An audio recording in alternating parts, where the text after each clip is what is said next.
Hi friends, ಇವತ್ತೊಂದು ಒಳ್ಳೆಯ recipe ಮಾಡ್ತಾಯಿದ್ದೀನಿ. ಬೆಳಿಗ್ಗೆ ಬ್ರೇಕ್ಫಾಸ್ಟು ಒಂದು ಜ್ಯೂಸ್ ದೋಸೆ ಅಂತಿದ್ದೀನಿ. ನೋಡಿ, ಬ್ರೇಕ್ಫಾಸ್ಟು ದೋಸೆ ಮಾಡಿದ್ದೀನಿ. ಇದು ದೋಸೆ ಒಂಥರ ಡಿಫ್ರೆಂಟ್ ದೋಸೆ. ನಾವು ಕಲ್ತಪ್ಪ ಮಾಡ್ತೀವಲ್ಲ, ಅದನ್ನು ಮಿನಿ ಕಲ್ತಪ್ಪ ಅಂತಲೇ ರೋಡ್ ಮೇಲೆ ಮಾಡೋದು. ತುಂಬ ಟೇಸ್ಟಾಗಿ ಸಹ ಉಂಟು, ಹಾಗೆ ಈಸಿಯಲ್ಲಿ ಸಹ ಮಾಡ್ಕೊಳ್ಬೋದು. ಬೆಳಿಗ್ಗೆ ಬೇಗ ಸಹ ನಾನು 2 ಲೋಟ ಅಕ್ಕಿ ರಾತ್ರಿ ನೆನೆಸಿಟ್ಟಿದ್ದೀನಿ ನೀರಲ್ಲಿ. ಚೆಂದ ಮಾಡಿ ತೊಳೆದು ನೀರಲ್ಲಿ ನೆನೆಸಿಟ್ಟಿದ್ದೀನಿ. ನೋಡಿ, ನಿಮಗೆ ನೀರು ದೋಸೆ ಎಲ್ಲ ತಿಂದು ಬೇಜಾರಾಗಿದ್ದರೆ ಇದೊಂಥರ ಡಿಫ್ರೆಂಟಾಗಿ ಮಾಡ್ಬೋದು. ನಾನು ಒಂದು ಸ್ವಲ್ಪ ತೆಂಗಿನಕಾಯಿ, ಒಂದು ದೊಡ್ಡ ಈರುಳ್ಳಿ ಕಟ್ ಮಾಡಿ ಇಟ್ಕೊಂಡಿದ್ದೀನಿ ಬೇರೆ ಬೇರೆ. ಈಗ ನಾವು ಅಕ್ಕಿನ ನೋಡಿ, ಇದು 1 ಲೋಟ ತೆಂಗಿನಕಾಯಿ ತೆಗೆದಿಟ್ಕೊಂಡಿದ್ದೇನೆ. ಇದು ತುರಿದಿದ್ದ ತೆಂಗಿನಕಾಯಿ. ಇದು ಕಡಿಲಿಕ್ಕೆ ಹಾಕಲಿಕ್ಕೆ ಒಂದು ಸ್ವಲ್ಪ ಅನ್ನ, ಬಾಯ್ಲ್ಡ್ ರೈಸು, ವೈಟ್ ರೈಸು ಯಾವುದು ಸಹ ಹಾಕ್ಬೋದು. ಈಗ ವೈಟ್ ರೈಸು ಮತ್ತು ತೆಂಗಿನಕಾಯಿ, ಸ್ವಲ್ಪ ಅಕ್ಕಿ ಹಾಕಿ ಚೆಂದ ಮಾಡಿ ಕಡ್ಕೊಂಡು ಬರುವ. ರುಚಿಗೆ ತಕ್ಕಷ್ಟು ಉಪ್ಪು ಹಾಕಿ ಇದನ್ನು ಕಡ್ದು ಮಾಡ್ಕೊಂಬರುವ. ನಾವು ತುಂಬ ನೈಸ್ ಸಹ ಬೇಡ, ತುಂಬ ತೆಳು ಸಹ ಬೇಡ, ಇದು ದಪ್ಪ ಸಹ ಬೇಡ, ಹೀಗೆ ಕಡ್ಕೊಂಬರುವ. ಈಗ ಕಡ್ಕೊಂಡ ನಂತರ ನಾನು ನೋಡಿ ಇಷ್ಟು ಬೆಲ್ಲ ತಗೊಂಡಿದ್ದೀನಿ.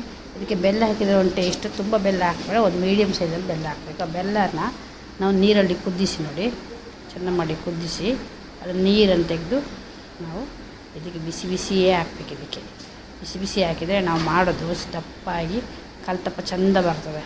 ಹಾಗಾಗಿ ನೋಡಿ, ಬಿಸಿದೇ ಇರಬೇಕು. ಅದನ್ನು ತೆಗೆದು ನೀರಿಗೆ ಹಾಕಿ ತಕ್ಷಣವೇ ಅದನ್ನಿಟ್ಟು ಸೌಟಲ್ಲಿ ಕಲಿಸ್ಬಿಡಿ, ಅದು ಅಲ್ಲಿಗೆ ಹೊಂದ್ಕೊಳ್ಳುತ್ತೆ. ತುಂಬ ಒಳ್ಳೆಯದಾಗ್ತದೆ ನೋಡಲಿಕ್ಕೆ. ಇದು ಸಹ ಮಾಡಿ, ಹೀಗೆ ಮಾಡಿ ನೋಡಿ ಒಂದ್ಸಲ. ನಿಮಗೆ ಮತ್ತೆ ಮತ್ತೆ ಮಾಡಿ ತಿಂತೀರಾ. ನೋಡಿ, ಹೀಗೆ ಮಾಡಿ. ನಿಮಗೆ ಸೋಡಾ ಬೇಕಿದ್ದರೆ ಹಾಕ್ಕೊಳ್ಳಿ, ನಾನು ಸೋಡಾ ಹಾಕ್ತಿಲ್ಲ. ಅದು ನಾನು ನೀರುಳ್ಳಿ ಮತ್ತು ತೆಂಗಿನಕಾಯಿ ತೆಗೆದಿಟ್ಕೊಂಡಿದ್ದೀನಲ್ಲ, ಅದನ್ನು ಸ್ವಲ್ಪ ಎಣ್ಣೆ ಇಟ್ಟು, ತೆಂಗಿನ ಎಣ್ಣೆಗೆ ಅದನ್ನು ರೋಸ್ಟ್ ಮಾಡಿ ತಗೊಳ್ಳುವ. ತೆಂಗಿನಕಾಯಿ ನೀರುಳ್ಳಿ ಒಟ್ಟಿಗೆ ಹಾಕಿ ರೋಸ್ಟ್ ಮಾಡಿ ತಗೊಂಡ್ರೆ, ನಿಮಗೆ ಹಿಟ್ಟಿನೊಳಗೆ ಆದರೂ ಅದು ಮಿಕ್ಸ್ ಮಾಡ್ಕೊಳ್ಬೋದು. ಇಲ್ಲದ್ರೆ ನೀವು ಮೇಲೆ ಸಹ ಹಾಕಿದರೆ ಚೆಂದ ಆಗ್ತದೆ. ನಾನು ಸ್ವಲ್ಪ ಹಿಟ್ಟಿಗೆ ಮೇಲೆ ಹಾಕಿದರೆ ಸ್ವಲ್ಪ ಮಿಕ್ಸ್ ಮಾಡಿದ್ದೆ. ನೋಡಿ, ಇದು ಹೀಗೆ ಆಗಿದೆ. ಈಗ ಗೋಲ್ಡನ್ ಕಲರ್ ಬಂದ ನಂತರ ತೆಗೆದುಬಿಡ್ಬೇಕು.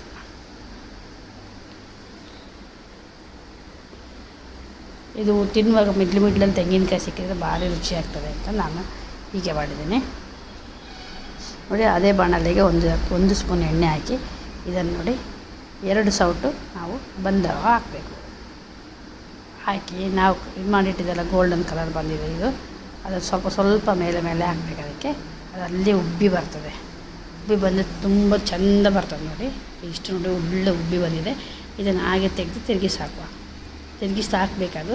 ತಿರುಗಿಸಿ ಹಾಕಲಿಲ್ಲದು ಚೆಂದ ಆಗೋಲ್ಲ. ತಿರುಗಿಸಿ ಹಾಕಲೇಬೇಕು. ತಿರುಗಿಸಿ ಹಾಕಿ ತೆಗೆದು ತುಂಬ ಒಳ್ಳೆಯದೊಂದು ದೋಸೆ. ನೋಡಿ, ಬಂದು ದೋಸೆ ಅಂತ ಹೇಳ್ತೀವಲ್ಲ, ಹಾಗೇ ಇರ್ತದೆ. ಇದು ಸಹ ಇದು ಸ್ವಲ್ಪ ಚೇಂಜಸ್ ಇರ್ತದೆ. ತೆಂಗಿನಕಾಯಿ ಬೆಲ್ಲ ಎಲ್ಲ ಹಾಕಿದೆ. ನೋಡಿ, ಈಗ ಎಷ್ಟು ಒಳ್ಳೆ ಬಂದಿದೆ ಅಂತ. ಅದು ಸೂಪರಾಗಿ ಬಂದಿದೆ.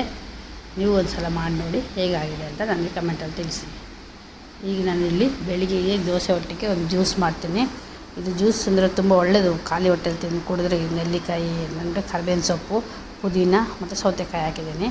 ಇದು ಮುಳ್ಳು ಸೌತೆ ತೊಳ್ಕೊಂಡು ಅದು ಬೀಜ ಸಮೇತ ಹಾಕಿ ಮಿಕ್ಸಿಲಿ ಹಾಕಿ ಗ್ರೈಂಡ್ ಮಾಡ್ಕೊಳ್ಳಿದ್ದು. ಇದು ತೊಳ್ಕೊಂಡು ಬಿಟ್ಟದ ನೆಲ್ಲಿಕಾಯಿ ಕಟ್ ಮಾಡಿ ಹಾಕ್ಕೊಳ್ಳೋದಕ್ಕೆ. ಇದಕ್ಕೆ ನಾವು ಬೆಲ್ಲ, ಸಕ್ಕರೆ ಏನೂ ಹಾಕಬಾರ್ದು. ಹೀಗೆ ಕುಡಿಲಿಕ್ಕೆ ಚೆಂದ ಆಗ್ತದೆ. ನಾನು ಚಿಕ್ಕ ಜಾರ್ ಆಗುತ್ತೆ ಅಂತೇಳಿ ದೊಡ್ಡ ಜಾರ್ ತೆಗೆದು ಸ್ವಲ್ಪ ಪುದೀನ, ಸ್ವಲ್ಪ ಕರಿಬೇವಿನ ಸೊಪ್ಪು ಮತ್ತು ನೆಲ್ಲಿಕಾಯಿ ಎಲ್ಲ ಹಾಕಿ ನೋಡಿ. ಇದನ್ನು ಹೀಗೆ ಕುಡಿಲಿಕ್ಕೂ ಆಗುತ್ತೆ, ಇಲ್ಲಾಂದರೆ ನೀವು ಸೋಸಿ ಕುಡಿದ್ರೂ ಸಹ ಆಗ್ತದೆ. ತುಂಬ ಹೆಲ್ದಿ ಡ್ರಿಂಕ್ಸ್ ಅಂತಲೇ ಹೇಳ್ಬೋದು. ಖಾಲಿ ಹೊಟ್ಟೆಗೆ ಇದೆಲ್ಲ ಕುಡಿದ್ರೆ, ಇಂಥದ್ದೆಲ್ಲ ಕುಡಿದ್ರೆ ಈಗಿನ ಹವಾಗುಣಕ್ಕೆ ನಮಗೆ ಒಂದು ಶರೀರಕ್ಕೆ ಒಳ್ಳೆ ಸೆಟ್ ಆಗ್ತದೆ ಅಂತ ಹೇಳೋದು. ಇನ್ನೊಂದು ವಿಡಿಯೋದೆಲ್ಲ ಸಿಗ್ತೀನಿ. Thank you for watching.